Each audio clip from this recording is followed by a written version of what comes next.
Who would be a Wolves fan, eh? On goes Bull. People might yet win it here for Wolves. Flash in the shot. What a goal!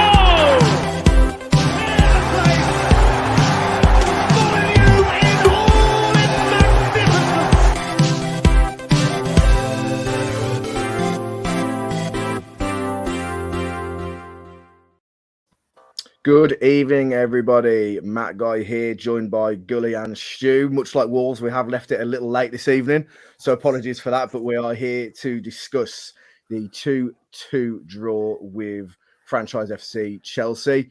Gentlemen, how are we feeling this evening? Are we a little happier than we were after the Brighton shellacking? Yeah, content, I think is the word.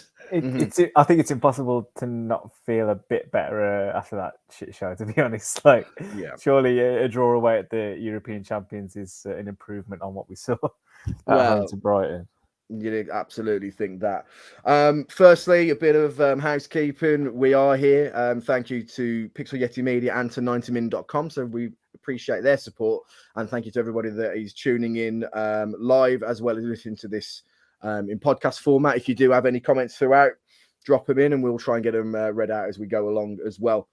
So, gentlemen, before we go into the lineup, I wanted to mention who wasn't playing. I just wanted to get your thoughts and opinions on something. Podence wasn't playing yesterday. And from what I understand and what has been put out there, he has kind of been given the option to play. He could go and have injections to play through an injury, has chosen not to. Is there anything to be read into that, or is that just a case of a player looking after their own well-being at a point in the season where, you know, he doesn't want to risk an injury to hamper his start to next season? Gully, is there anything in that? Is that a standard practice, do you think? Yeah, I think this sort of stuff goes on a hell of a lot more than we think. We kind of covered this in the previous show, to be fair, but it's ultimately his body. I go back to last season when he picked up an injury, kind of second half of the season, and you know we were disappointed to not have him available for a while. And when he came back, he looked like he was probably rushed back, and he was terrible. He was genuinely awful. He had a bit of a truncated start to this season, but when he came back fully fit and firing, you know, we've seen the best of him. So if it is the case that if he was to play under, you know, medical kind of conditions and a little bit of a caveat, if we're not going to see the best of Daniel Podence, then he's not even half the player of what we need him to be. So I'd rather he probably look after himself. And, you know, let's be fair, especially with the way results have gone today, we're not in with the shout anymore this season. So I'd rather he recuperate and be ready for the start of next season at this point. Fair. Well, moving on to the playing lineup then for the game. We've obviously Jimenez has come back into the side along with Johnny. Has come back into the side also. Pedro Neto starts as well. Stu, from your point of view, when you saw this lineup, what were your thoughts? Did it matter at this point? Did you think we were onto a hiding no matter who we put out, or were you encouraged by what you saw from the team sheet? I was amazed that Ait-Nouri played.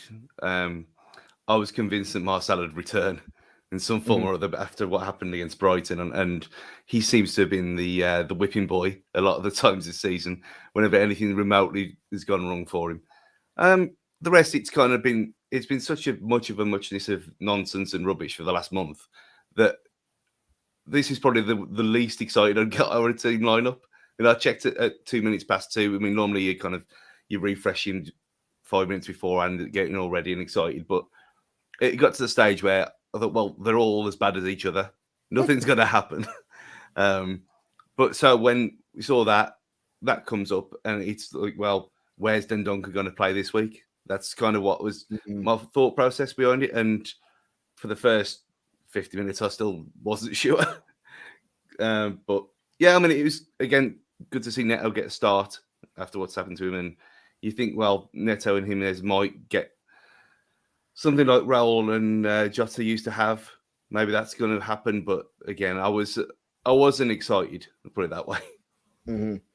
Gully, from your point of view, and obviously hindsight is 2020, what changes would you have made? What would your lineup have looked like? Would it have been any different to what we actually got on the day?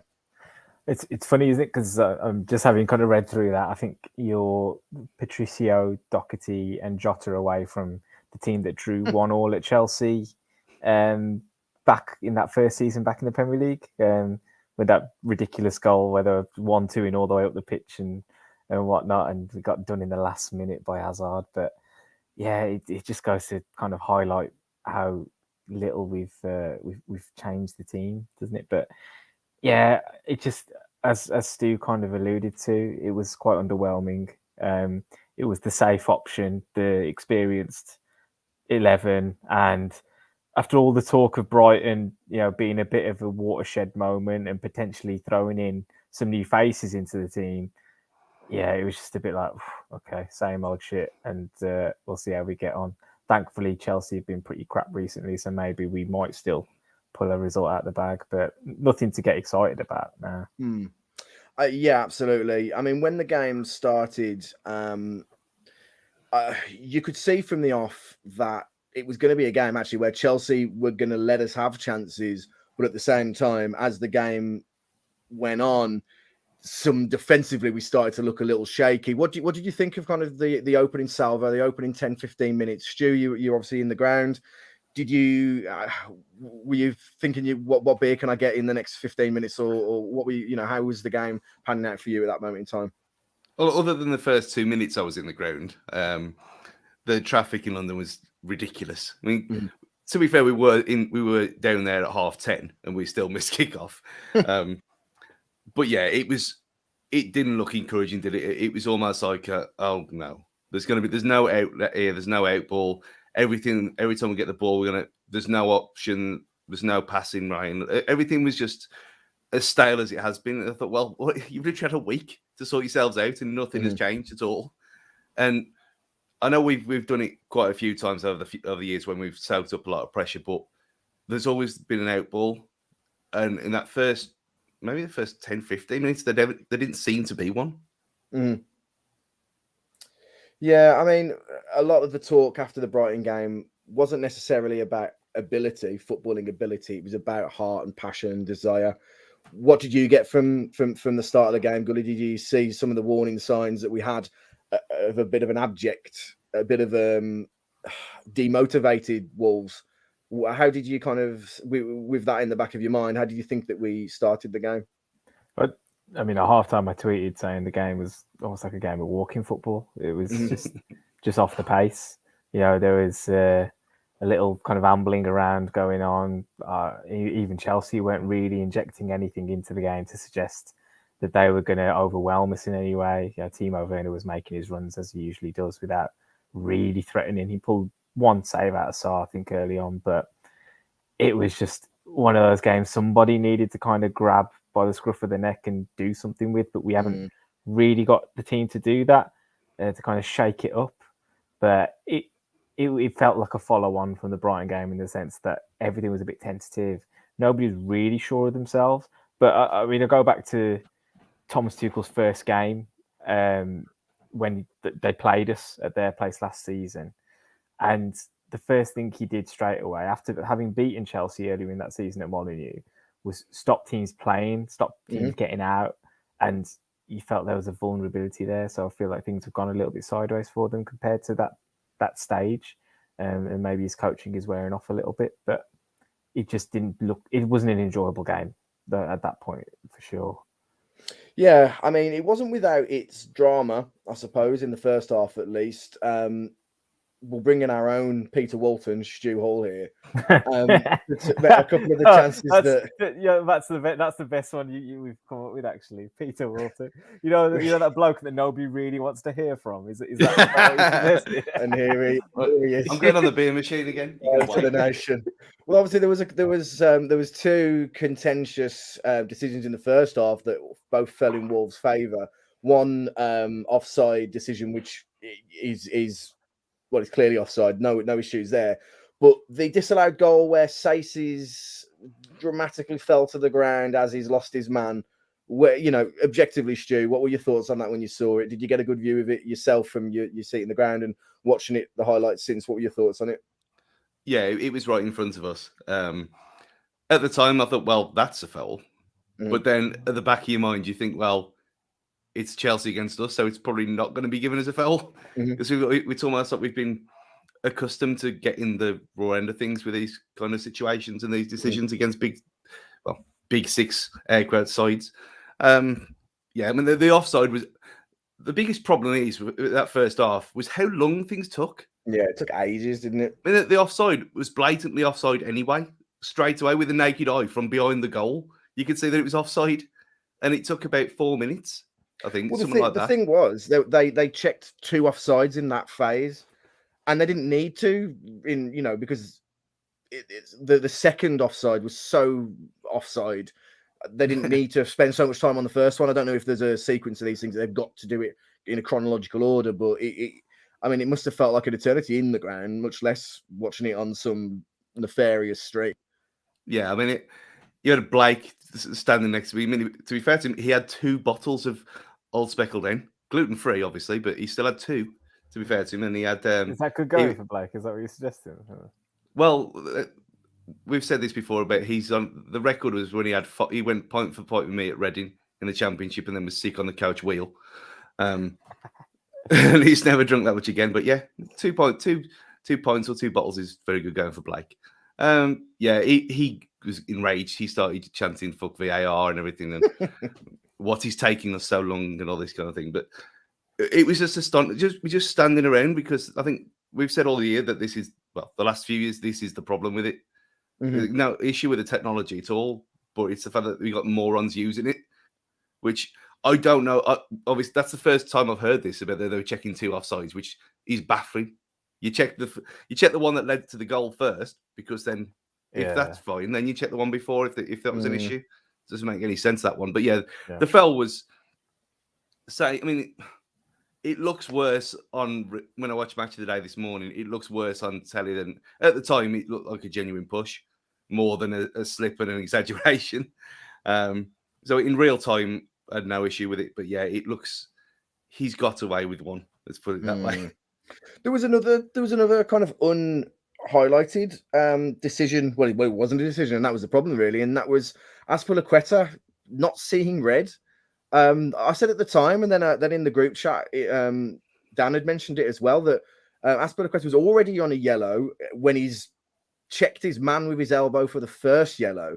And then he stops. I can't remember who he brings down, but he just brings him down like with no attempt on the ball during an attacking phase of play, and nothing's done about it. I mean, should more have been made about this, or is this some kind of, you've worn a tin foil hat in your time, Stu? Is this a top 6 bias, or what's going on? We would have had a player sent off, wouldn't we? It's not even bias. It just happens all the time. I think, and you see it in pretty much every game. I mean, it was a yellow card, but the fact that he was already on a yellow. It would have been. It's one of them where you always see every time, unless it's a goal scoring opportunity. If they're already on the yellow and they do something like that, they get a little telling off. So don't do that again. Yeah. Next one you're off. But so I wasn't surprised. But it's weird. The yellow card, as much as it obviously being a caution, almost becomes a get out of jail free card for the next tackle to a certain extent. And I think that's what he kind of saved him. The other thing I think was, from what I remember, I think it was just before Ait-Nouri's chance where basically Neto loses the ball because he's pulled back. Bolly then picks it up and plays Ait-Nouri in. So because the phase has moved on, there's basically a chance to score. I wonder if that has distracted the referee a little bit as well. Maybe. Just a strange one. Listen, I'm all up for making, keeping the game and not ruining the occasion and everything as a neutral in these scenarios. But when it's against your team, you absolutely, it's just one of those things, I guess. But moving, as the game progressed, we go into half time. We come out the blocks, and then all of a sudden, wow, things fall apart so quickly. And unfortunately, there was one man to blame, and that is Silly Sace. Where do we really go with this now? Since he's come back from the African Cup of Nations, he hasn't seemed like the same player, and a kind of a multitude of errors really throughout the game that could have cost us a defeat, and we snatched a draw out the jaws of a defeat, to be fair. Gully, from your point of view, how frustrating is this for you, bearing in mind how crucial he was for our really excellent defensive stats prior to him going to AFCON? It's quite sad to see to an extent, because you do feel like he's on his way out now. And whilst we've constantly called for an upgrade on him, he's still kind of manfully, made his way and like you say, had a bit of a renaissance this season. He's been really, really good, part of a really good defensive setup. And I still think he has qualities that nobody else in the team can really replace with this distribution from the back, which has also fallen off a cliff in the last few games, to be fair, but might have a bit to do with what's in front of him. I just think this situation, he's known to do rash things. I think back to, behind closed doors games, Man City at home, I think last season, he dives in and gives away a penalty early doors, and you're just like, you've just kind of, they don't need any more help than what they're already going to kind of achieve in the game.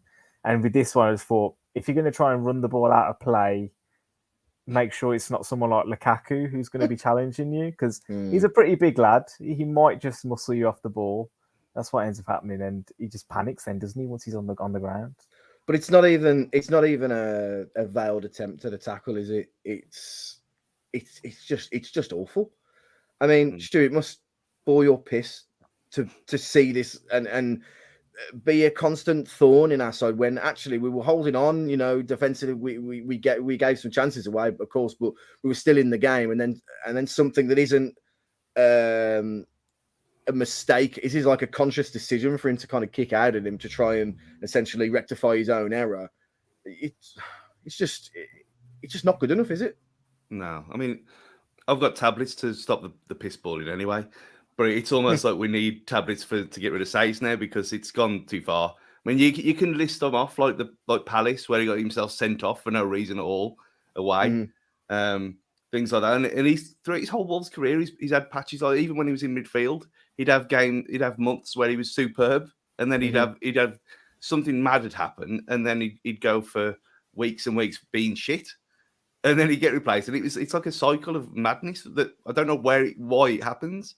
But yeah, Coady got dropped for no reason at all when he was playing well, just to bring him back, and ever since he's been awful. And there was people genuinely around saying this is never a penalty and all this kind of rubbish, as you expect. But again, Blake looked at me and said, that'll be pulled back. And of course it will. He just kicked him for no reason. And then when they showed it on the screen, I mean, it was half and half of people said, okay, fair enough. And then the rest said, oh, we never touched him. That didn't lead to him falling over and all this. Well, come on. You can only defend players for a certain amount of time. And it's not like he's a kid, is it? He's, 31 now, maybe? Yeah, it's just ridiculous. Ridiculous decision. It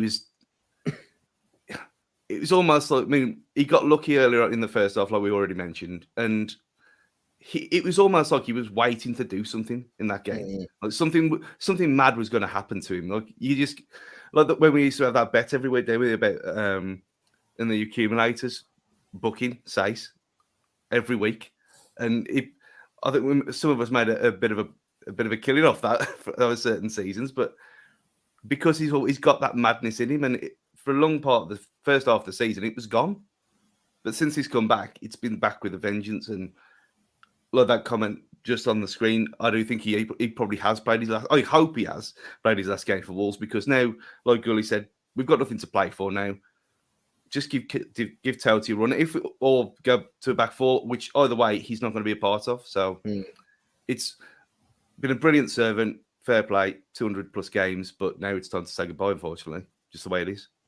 Yeah, I mean the sentimentality in football, but at the same time, it just feels like the right time now, doesn't it? Let's be honest. And I'm not here to question the character of the man, but there's, depending on who you believe, the contract situation, he's asking for money that is in the top earner of the club territory, depending on if you believe it or not. And when you consider the options and what we're trying to achieve as a club, I just don't think, I can't see us coming to any kind of agreement that keeps him at the club and wanting to stay and expanding on the project. I hate that term, but there we go. And then let's not forget, he gave away the foul that caused the free kick that ended up with that offside goal as well. It wasn't like a singular occurrence with that penalty either. So it's one of those. But if that penalty was a tragedy, then the next goal for Chelsea was a comedy of errors, if anything, because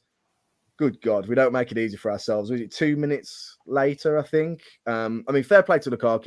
It was a stunning finish from him, but we can't.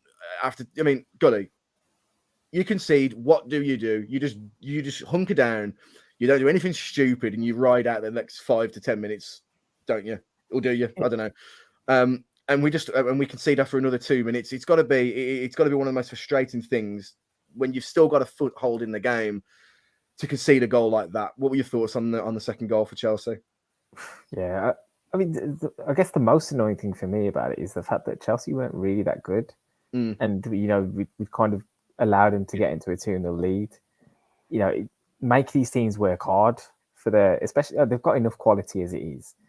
And notorious we are for making it difficult for really good teams to actually get into the game and get into a lead and create chances. And it's just so not us. As much as we want to be free-flowing, attacking and all that, our absolute comfort blanket is just being hard to beat.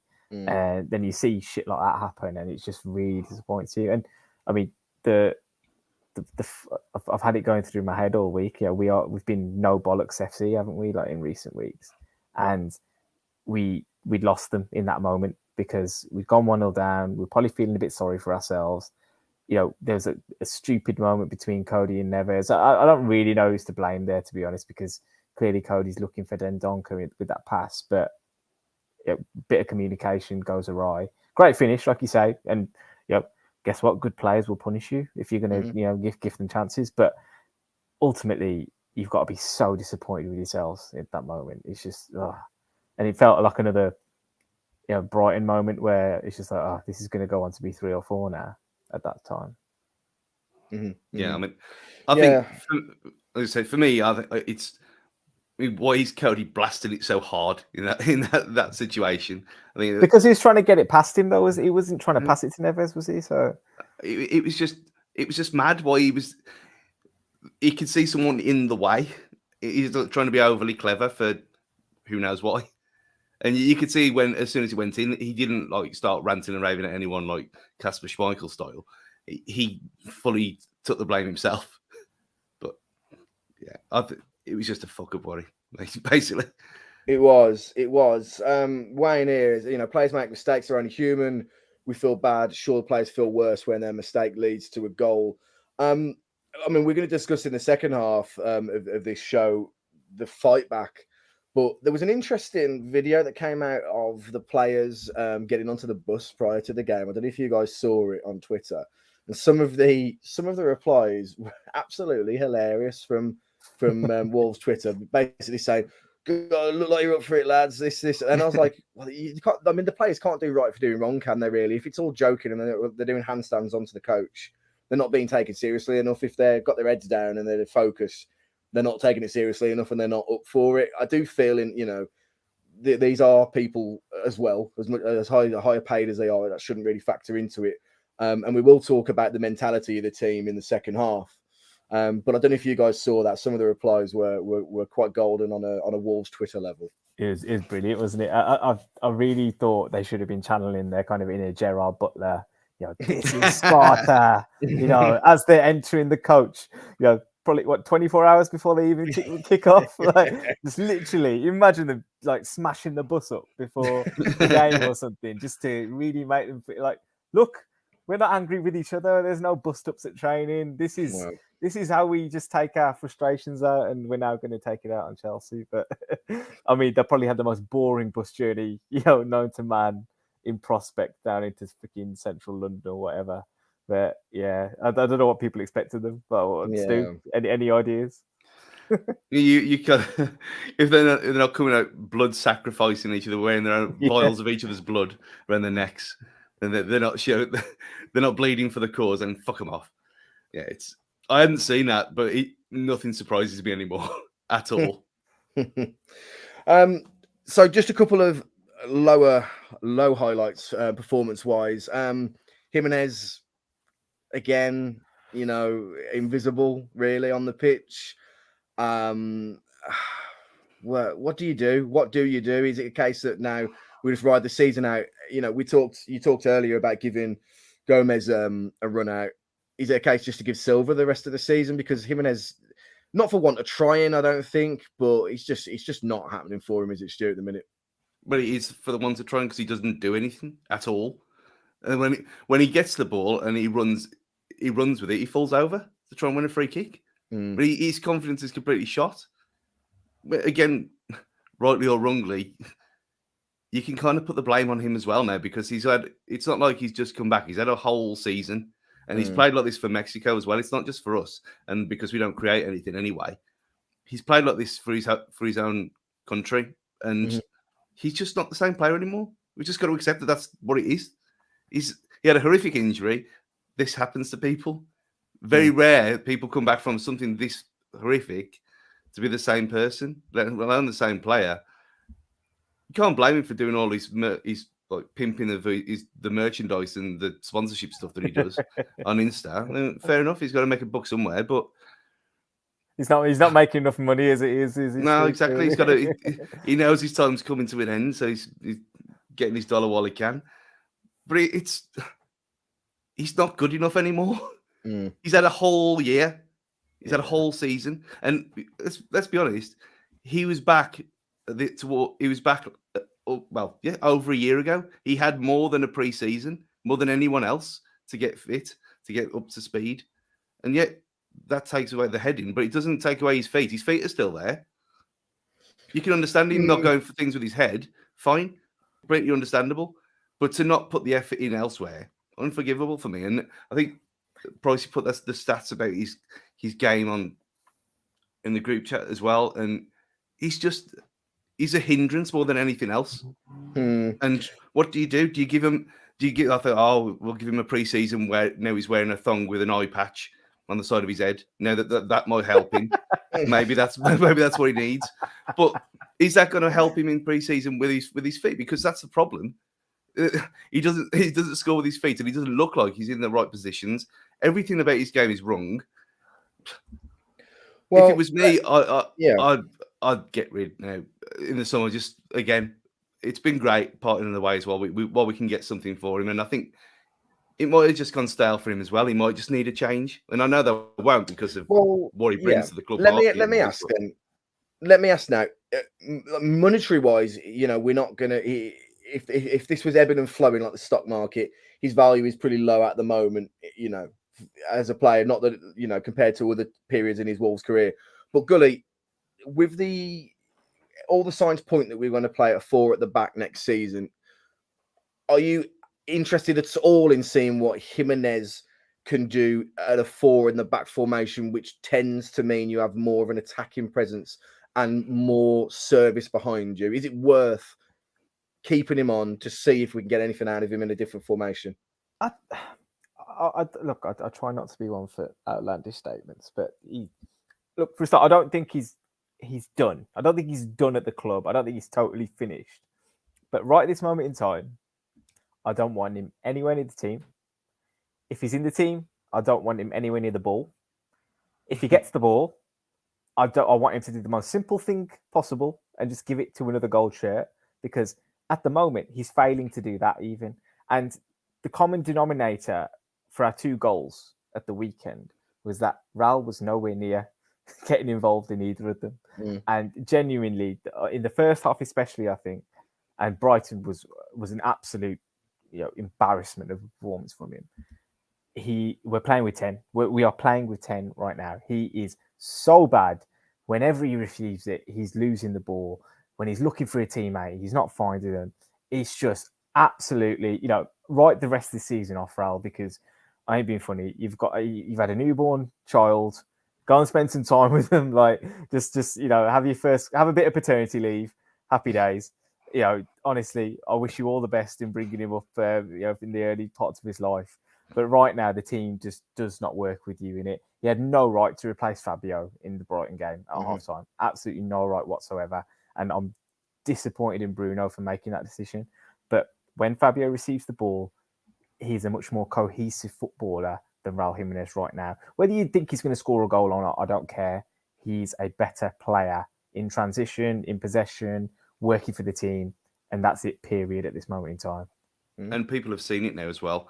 And when Fabio Silva came down the touchline to warm up in that first half, he got the biggest cheer up until the last 20 minutes, the biggest cheer of the game, and chanting his name. And that's with nothing. I mean, obviously, on the pitch nothing was happening anyway, regardless. But people know people with a brain can see what Fabio Silva brings to the team. And the fact that the kid is super talented and he just needs a break, and he's still 19 years old. And look what he's showing. It's just, and others are giving him sparing his minutes and whatever. It doesn't matter now. It's like you said, he does everything that Raul doesn't do, but Raul doesn't get the stick because he's done for us. It's the whole, look where we come from bollocks again. But it kind of smashed down into one player. But just because he was good 18 months ago and before, doesn't mean you can't criticise him now. And that might be something in it. Just give him time off now. Give him an extended holiday, because it's not happening for him at all, is it? And it is, like you said, it's a detriment to the team. Absolutely. Well, listen, like a phoenix rised out of the ashes, we managed to scrape a draw out of this game, which we're going to discuss in the second half. We are going to take a very short break just to allow you to refresh, reset, and get a quick drink in if you need one. So we will see you after the break, where we will discuss the goals and have a little preview of our next fixture and Twitter corner as well. See you shortly.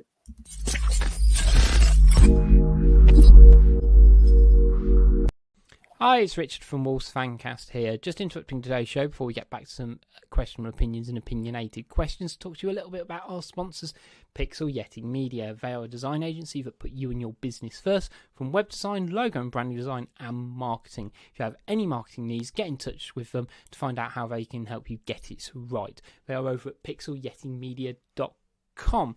Now let's get back to a show where we can give you some really forced wordplay, niche cultural references, and maybe even a bit of football talk. Hi everybody, welcome back to Wolves Fancast. What I want to talk about now is the change at 71 minutes, when hunger and desire kicked in seemingly out of nowhere. And, we end up pushing the game. We're pushing Chelsea. It was all one-way traffic at this point. And Trincao scores an unreal goal, really. What a beautiful finish it was. One thing, though, that I think is probably frustrating more than anything is he's obviously got this in his locker, but has he, A, been given the time to show it, and B, has he been guilty of just not showing it enough? Gully, your thoughts on Trincao? First of all, his goal and what he offers to the team. I think there's a bigger, wider kind of picture here, just because the substitutions that ended up happening. I think Saïss was and ahhing about coming off for a while, wasn't he? But ultimately, that was what triggered the formation change that really started to bring us back into the game. Johnny kind of tucked in slightly right centre half, right back. Chiquinho played quite high, with Trincao kind of filtering out to that side as well. And I think what we've learnt, and what probably most people could have seen for a while, is that when you get players around Trincao and you don't isolate him to go and try and take on 1, 2, 3 men at a time, there's probably a player in there. There's players to bounce off, 1-2's happening, and just other players around that can distract defenders to allow him to kind of work his magic a little bit. And thinking about the goal specifically, Chiquinho finds him. He then makes a run outside Trincao as he's drifting in towards the centre of the pitch, takes the defender away. Trincao finds that yard of space. Lovely strike. I mean, to be fair, he's he's shown it a little bit. He's had a few decent attempts at goal throughout the season, but the situation itself hasn't happened often enough because not just because of Trincao being a little bit of a flannel, to be honest, if you're being really fair. Stu, don't raise your eyebrow at me. He's soft as shit. But also because he hasn't got the support around him to create angles, spaces, bounce off with the teammates and stuff. Mm-hmm. And a little bit of conviction in his play as a result led to a goal. What a finish it was. Yeah, it was. I think the was it against Leeds? Was it Leeds where he hit? Not Leeds, was he? When he hit the bar? Newcastle. No, not that one. The other one where he hit the bar when he'd scored. Oh, from like 30 yards out. Yeah. Something like, again, like when he's had time and space. I mean, like I said, there, rogue derivative. Trincao goal is out to everything Chiquinho did. Yeah, fair play, because look, you said about the space, and I think he suffered. I mentioned this on Twitter earlier as well, that playing him inverted when he's got no right foot whatsoever has been a detriment to him more than anyone else, because he has to cut back inside every single time. And yeah, he's cutting in and getting shots off like Bruno wants, but when you've got no one overlapping, you're kind of blunted from an attack point of view, ain't you? And obviously we'll come on to crosses into the box in a minute, but yeah, I think what we've seen, and yet he's incredibly soft, and he's very Steve Corica-like with his physicality and the fact that the size of the guy. You think, well, like I've said all season, just give. I wanted to sign him for just to get him toughened up like we did with Neto. Get him a pre-season, maybe get him a sleeve tattoo like Fabio has, and see we can all get on the Trincao train. It's all here, it's all ready. Well, I think it's probably too late for him now. I mean, I think it'll take a bit more than a bit of protein powder to get him gunning for fullbacks. He just seems a bit tentative, I think. Yeah, I think he's what you call a mercurial player.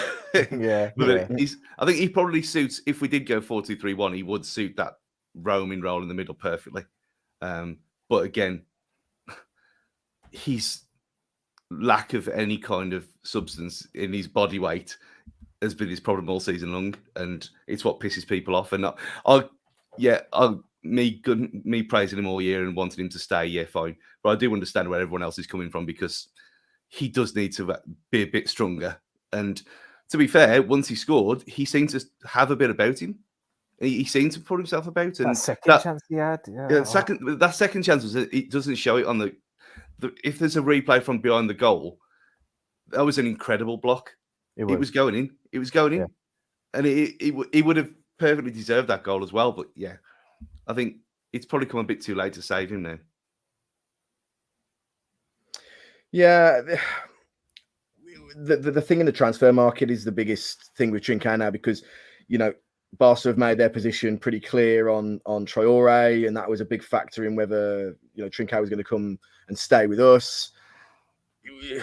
Do we need to spend that money on our defensive frailties, because we're obviously not going to spunk 100 million in this window? Is it better served as spending the money at the back and trying to work with what we've got at the front in order for us to have success next season, do you think?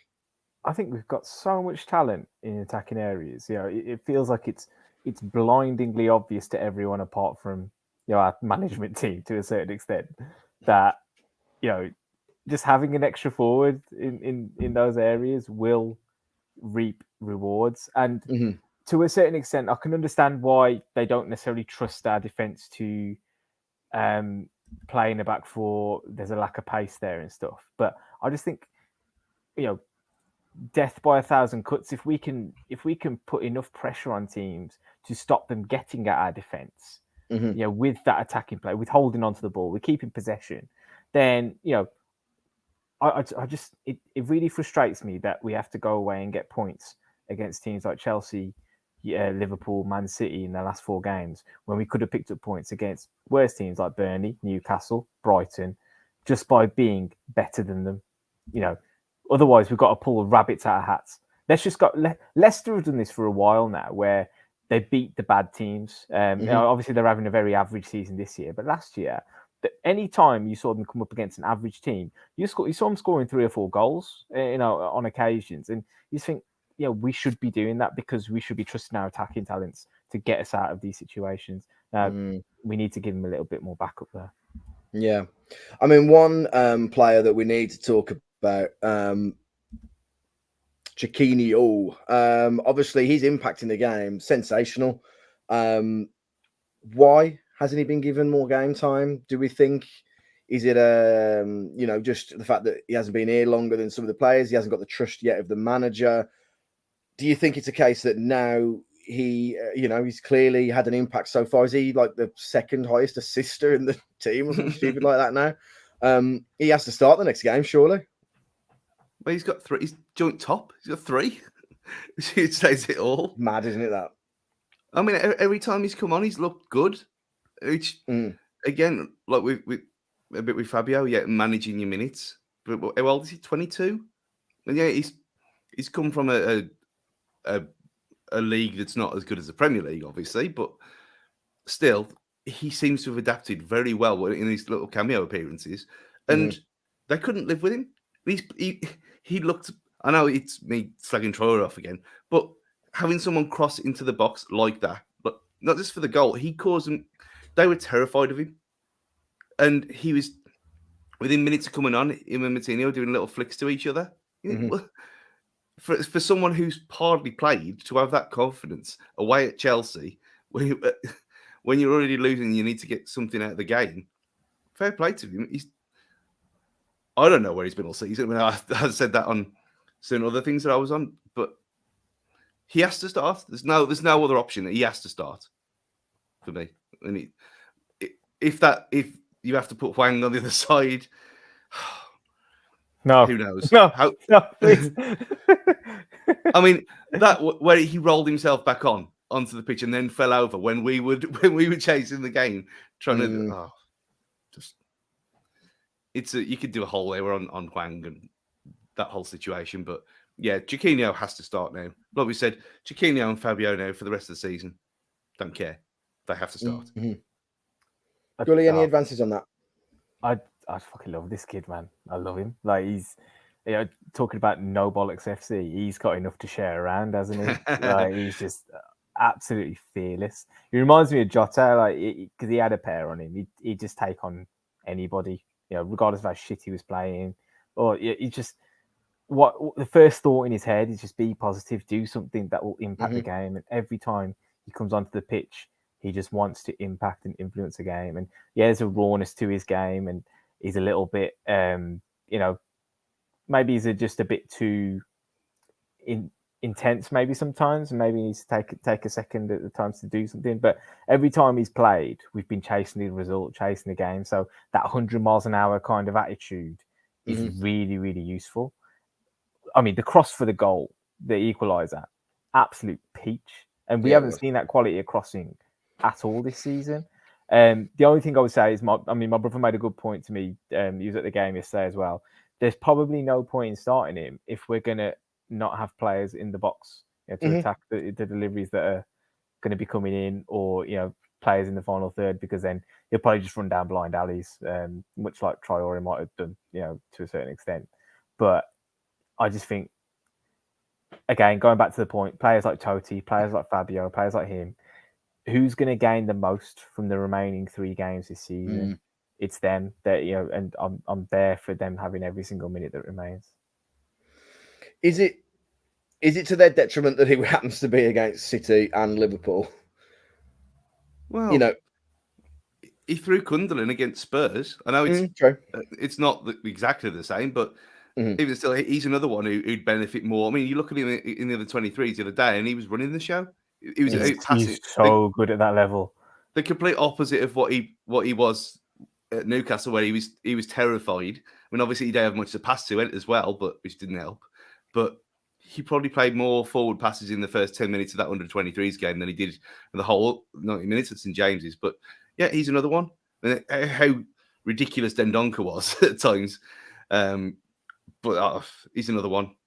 He's had his time. He needs to go as well. But it is what it is. I think Kundal playing has showed that he's not really that bothered. And with Totti as well, if the time is right, he'll play him. So I don't see what what harm it's going to do against Man City or whatever, just to put him in. Because if you go tried and trusted, you get the first 25, 30 minutes again, like we did yesterday. And we know exactly what's going to happen there. So you might as well freshen it up. We do. One other performance I want to mention and get your thoughts on. Coady with the equaliser, fantastic scenes in front of the travelling fans. It's been a tough one for Coady in multiple ways, really. We talk about the defensive frailties. Obviously, he's our captain and he's part of that as much as anybody else is. But when things are going right, it's always, okay, we're going to go 4 at the back. It's going to be, Kilman, and then it's all Highlander. It can only be one, and it's probably going to be Gomez, or we're going to bring somebody else in. And he's the first person that we talk to when we talk about fight and, the mentality to win, etc. And he said in his post-game comments, interviews, he said, we were hurt by the comments that we're already on the beach and stuff like that as well. So I'm really pleased he got the equaliser, to be fair, just to give him that moment to kind of, he be the reason that we equalised. But I know, where do you guys, how much is this sentiment, or how much is this actually he's still a massively important player for us? Well, if we're going to move to a 4, we've never seen him in a 4, have we? So we don't really know. None of us 5 years ago thought he could play in defence at all, let alone in a back 5. So who knows? I mean, when he's done that for England, yeah, it's against rubbish, but it's still international football, and he still played well in a back 4. So if he's got someone commanding next to him, yeah, it's harsh on Kilman and everyone else. But we've got a bit of squad depth then. And if we've got someone, not saying someone like Ruben Diaz, obviously not him in that level, but someone of that stature, someone who's going to be commanding and equally as good as Coady, but a step up next to him, then who's to say that he can't flourish there? We just don't know. And it would be incredibly harsh to take him out of the lineup. I mean, he's had a few off months, but how many off months has he had in the last 5 years? Not many at all. No, not at all. For me, he's worth a go, at least, to start with. I think the unknown quantity in this, bizarrely, is what it's like without Coady, to be honest, because he plays so often, so consistently, that I don't know what our team would look like without Coady for, say, a run of 3 games. And, you can have your one-off cup matches and stuff like that, and, there might be a slight difference, but you're not going to tell. I think with a player like him, with his influence and his organisational skills, all that, you're not going to tell really how much of a difference there'd be until he misses 4 or 5 games in a row, maybe. And I feel like he's become too important to the team to just ignore him if we do transition to a 4. And I think this season particularly, he's cut out those absolute stinkers that he used to have. He's even against Brighton, I don't think he was that bad. Everything else was falling apart around him, but he seemed to have a level of composure and maturity that kind of carried him through to an extent. Now, you could argue that part of his job as captain is to kind of,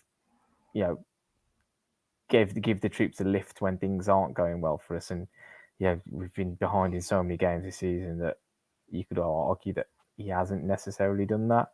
But again, it's that fear of the unknown of, if he's not there for an extended period of time, what would we do without him? We have no idea, really, do we? Yeah, exactly. Stu, we've had a request in the comments for you here. If it'll load for me. How do you sing the Chiquinho song that we posted? Want to give us a little rendition at all for us, Stu? What song is this? I was at the game, remember? I don't. Oh, good. It's the same. It's Viva Ronaldo, is it? But it's Viva Chiquinho. I don't know the Viva Ronaldo song. I don't know. I know that it's a Viva Ronaldo. That's nonsense, eh? But the real one is a cover of Cecilia by Suggs. Okay, which fits perfectly. But that is a niche bit of knowledge. It might be a niche reference, but it works, and you'll all be singing it tonight now. Go on. I need you to talk me through this. Does he just say Cecilia and we say Chiquinho? Like, is that all it is? I'm not a songwriter, am I? I'm not saying someone else can do the work. I'm just putting the ideas out there. Okay, I'll go after YouTube to see. Chiquinho, you're breaking my heart. Whatever. Work it Oh, yourself. I Hey, know the one you're on about. He's not breaking hearts right now. He's not breaking hearts. He's making them, mate. That's all I say about him. I like it. Going back to the game, just to wrap up, are there any other performances that you do want to highlight? I think because he's so consistent for us. So obviously we haven't got a fancy image for him or anything like that, but he kept us in the game with some smart saves as he always does. Stu, I will give you credit where credit is due. You have been on the Sar train from the very, very start. 4 years. 4 years. Yeah, when we got promoted, I said on the preview show, I wanted, before we signed Rui, I wanted Jose Sar, and Ben shot me down. Look who's right now, Ben. This sounds incredibly harsh, but has he got anywhere near any of the penalties that we've conceded? Because we keep conceding penalties, and I wanted to save one. I'm just like, come on, Jose, like just pull one out of the bag. He's like the Portuguese Peter Shilton, eh? It's just never going to happen. Right, well, we'll put that game to bed now. Looking ahead then to the midweek fixture against City. It's one of those, really. You say that the season is dead and buried. It's not quite. It is, but it's not quite. City have obviously got the league still to play for and have to pretty much go. I know Liverpool drew at the weekend, but they really still have to go pretty much win every game. I don't think Liverpool will lose one at this point. How do you think, you mentioned, you bleed the youth in, which is fine, but City are going to come out all guns blazing. But this is the exact kind of game where we flourish. What do you think, briefly, how this game will go? Have we got a chance against the champions elect? We could have got something up there if we hadn't been cheated out of it all. Kilman could have won us a point in the last minute at the Etihad. So they're not out of the two of them. And City are the ones that even though they've won, is it 5-0 today? Mm-hmm. Against the greatest Eddie Howe side in history. Yeah, they're the ones who, if you get them on the right day, then you can get something out of, as we have done in the past. It's sort of it wouldn't be beyond the realms of possibility to happen, but they've shown time and time again when people do run at them, they don't like it, which is why I was kind of tempted with Chiquinho just for that reason. And yeah, the bodies in the box is an issue, as it has been all season. And I presume that we're not going to do that, and we'll be quite defensive, and we'll try and pick our battles when and where. But I'm not going to say we're going to get battered and we're not going to automatically lose, because we've beaten them before, a handful of times. So who knows? I think at their place, if we kept 11 men on the pitch, I think we'd have won. Just because they look so average. But unfortunately, we have a scarecrow up top at the moment, basically. So yeah, we'll see. I was really hoping that they'd be rattled by the whole Champions League knockout, and unfortunately, they seem to have a really easy game today. So they might have kind of knocked that out of their system.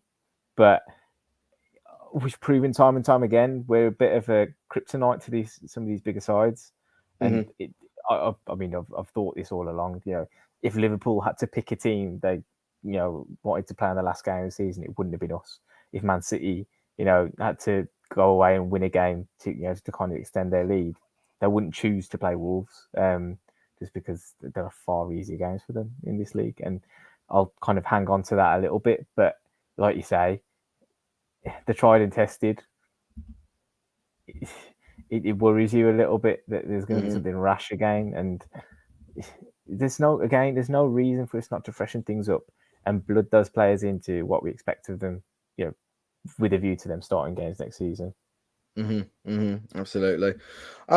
So moving on, well, just before we go into Twitter Corner, there is a couple of games for the other Wolves squads that are going on over the next week. So Wolves women are up against that horrible lot up the road in the Birmingham County Cup final, I think it is, on the 11th on the Wednesday. It is the same time as the City game, which is an unfortunate timing. But if you are available for the game, and you're going to be it's at the Bankses. So if you're from that part of the world and you wanted to see Wolves women in the cup final against the Shit, then absolutely check them out and give them your support. The under-23s are also in the Premier League Cup, is it? I think it's called. Also against the Albion at the Hawthorns on Friday evening. I believe the allocation for the away tickets has already sold out for that. So I don't know how, or how this works really. Can the allocation be? It will only be for a small portion of the ground, and I'm sure Albion have only been given us one stand, maybe, or something like that. Under 23 football against the Albion, Stu, have you ever encountered that before? Did it ever have any of the bite of the senior fixture? Not in the I don't watch many under 23 games anyway. I'll watch them if I'm around and I can. But I went to back in the day when they used to have the reserves at Molineux. It did kick off a few times against Albion when we played them, because they'd have like 20 or so fans that would come and watch, and it wouldn't be on the responsibility for it to kick off there. And it happened a handful of times, fighting over the Bovrils. But it's any game against them. It's inbred into every team that we've got. So it'll be, even the esports lads will get it eventually. They'll understand. Yeah, imagine.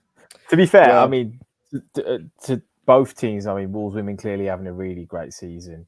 Under 23s, when I've watched them recently, been scintillating football to watch, and I feel like they've kind of carried the can for the club while the first team has been terrible. When we've been, watching the games on YouTube, in terms of entertainment and attacking football on offer, really, really enjoyable, and it's a good sign of the overall health of the club that the side shows are doing so well. It's really good to see. Yeah, absolutely. So we'll move on to Twitter Corner then to wrap up. So we've only got a couple here today that we're going to show in the graphics. So firstly, Rob Cartwright, if we switch to a back four, what would be your preferred formation? Who plays in what position from the current squad, and who would you like to come in to fill the gaps? Stu, formation-wise, what would you like to see? And are there any people that are an absolute cert in certain positions in that four at the back? I think like we just talked about. I think you got Coady and then one other, at least to start with, just to see how he deals with it. I mean, if you bring in a superstar defender in, we've got more than enough to kind of see which one plays with him best. I'd go Kenny Jackett 4-2-3-1. Bring it back. Who our Michael Jacobs would be? That's anyone's guess. I mean, it could be Gibbs White. He could play there, but the majority of the time at Sheffield United, he's played wide, which we all said, he can't possibly play there. It's not his position. But it's one of them. He's had it. Like we've said over and over again, if it wasn't him, and it was just some other English under 21 player ripping up the championship, winning player of the year, we'd be clamouring over him, wouldn't we? So if we've got him coming back in the summer, he can go on one of the wide positions. He could have a fluid front, a fluid three, couldn't you, behind it? You could mix it up. It gives you options, and you got someone in a 10 position to actually get in the box as well. Like Gully said, we've actually got players who could actually play that. From a forward point of view, it's just the defence, and again midfield. Where hear me out. Let me reel it off for you. Sign goal: Semedo, Coady, Kilman, Johnny at the back, Neves, Matinho in front of him, Gibbs, White, Pedence, either or right wing or number 10, Neto wide left, Fabio up top. That sounds exciting to me. Yeah. And then Fosun don't need to spend a penny. Don't need to spend a penny. There we go. Try that against Norwich. They're going to cite this podcast in their transfer dealings at the end of the transfer window, aren't they? We heard the fans wanted this, so we're going to give the fans what they want. You know what's going to happen now? The people are going to blame us, thinking that we know what's going on again. Yeah. And we're just a mouthpiece for Fosun. So we'll have to put pictures of Vinny the criminal out again to kind of counterbalance it all. But we never knew about any bust up at the club. No, we didn't. King Wolf 84. 2 Wolves players in Conor Ronan and Morgan Gibbs-White have been getting rave reviews and Player of the Season awards from the clubs they are on loan to. What does the future hold for them? Personally, for him, sell Ronan and keep Morgan Gibbs-White. Thoughts on that one, Gully? Obviously, Morgan Gibbs-White especially is getting headlines for absolutely tearing it up for Sheffield United, but we've seen this before. And then the second he puts on the old gold, it doesn't quite go the way. But some would argue actually he's never played in the position that he shines in anywhere else. What do you think with those 2 players? Is it their opportunity, and is it the final opportunity for Morgan Gibbs-White to flourish in Wolves colours? You'd probably say so. I mean, I feel like it'd be quite cruel on Conor Ronan to keep kind of putting him out on loan now. I guess he's played his way into, I don't know, someone like Celtic or Rangers potentially taking him because he's done so well in the SPL and finding a home there. And to be fair, that's a really good move for him, I think. So maybe we coerce one of them to put in a £5 million bid, and you probably could be quite pleased with that. For Morgan, I mean, I've seen people throwing out figures like 20 million quid, and snapping people's hands off for it. While I appreciate that would probably be a nice offer, I don't see the reinvestment of that money for a like-for-like replacement going well. So I'd like to see him come back and play because I think he's got a lot to offer. Fair. Stu, final thoughts on Morgan Gibbs-White in terms of what he can do? Does he come straight back in next season, straight into the 11, or at least in the squad? Or actually, if we were offered a good sum of money for him, bearing in mind we're on a sell to buy potential outlook, what do you do? Well, if he comes back in pre-season and plays the way he has for them, then we ain't going to get a player, like we said, we ain't going to get a player of that ilk for 20 million, am we? It's just not going to happen. So I think, and people say, oh, it's only the Championship. It was only the Championship for Mason Mount as well. Then he went straight into a Chelsea side that went on an amazing run under Lampard. So it works. People use the Championship thing as an argument for either side of it. If you want to use it as a good league to develop and have a good run of games at last, hardly hampered by injury, which has been one of his problems as well. Fine. He comes back, I'll put him straight in the team. Why wouldn't you? If he was in the team that we got promoted with, playing the way he is, he'd be on the team sheet, wouldn't he? So what's the difference? True. And finally then, very own Richard Hobbs, with the Commonwealth Games around the corner, which Wolves players would you have competing in more niche events? I don't know. I mean, I'd have to go out and research what kind of events actually go on at Commonwealth Games. But I assume it's just Olympic standard, is it? The Olympic Games, I guess. I'm at a loss. I'm at a bit of a loss. Don't know. Jose Sá rides a bike. Is it like a BMX competition or something? I feel like there might be a BMX. Yeah, I think as time has gone on, I think they've tried to introduce like skateboarding and BMX and stuff like that, and he does seem like our resident radical dude, as I'm sure he sees himself. Yeah, I know he's not got the build for it, but the way that Saith does like to grab onto a man and just pull them down at all costs. That's essentially sumo wrestling. Just true. You've got the physique for it, so sumo, maybe something like that. But Stu, any take on that? Is there any players you think may excel in another field? I mean, we could stretch this a little bit and say now George Jacoby's retired after 19 years as a pro. Get him back in the shot put team. You wouldn't want to argue with him, would you? No, you wouldn't. You absolutely scored on his final game. I was going to say he scored on his final game, so that's a nice send off for him as well. I remember when he had like that an appearance at Molineux, and he did like a full lap of honour that went on into the second half. He walked around the whole of the stadium. It was hilarious. But there we go. So thank you very much, everybody, for tuning in today, whether that has been on YouTube and Twitter Live or whether you listen to this in the week. We really appreciate your support. Thank you very much to Pixel Yeti Media and to 90min.com as well for their support. And if you want to check out our socials, please do. Wolves Fancast on the social media.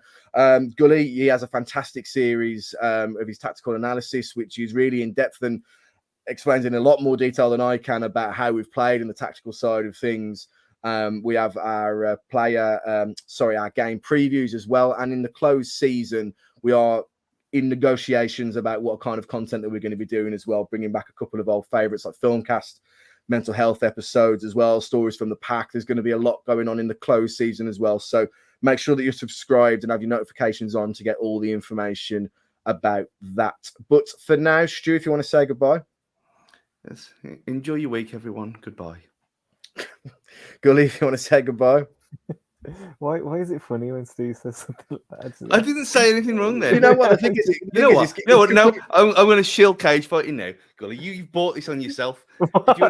If you want to go and listen to three bald blokes from Wolverhampton talk about films and argue with each other about Marvel, go over and find us over a cage fighting pod. To be fair, you're being quite cruel to yourself there because I can see a little bit sprouting on top at the moment. Yeah, but the reason why I shout because there's nothing there. Look, there's always turkey. The thing is, Stu's like being completely sincere when he's like, "Bye, everybody, have a great week." Like, he's being sincere. He just sounds hilarious coming from Stu. That's all. I can chill this beer machine as well if you want. You've had too many of them, pal. Thank you, everybody, and have a great week. And we'll see you after the City game. Take it easy.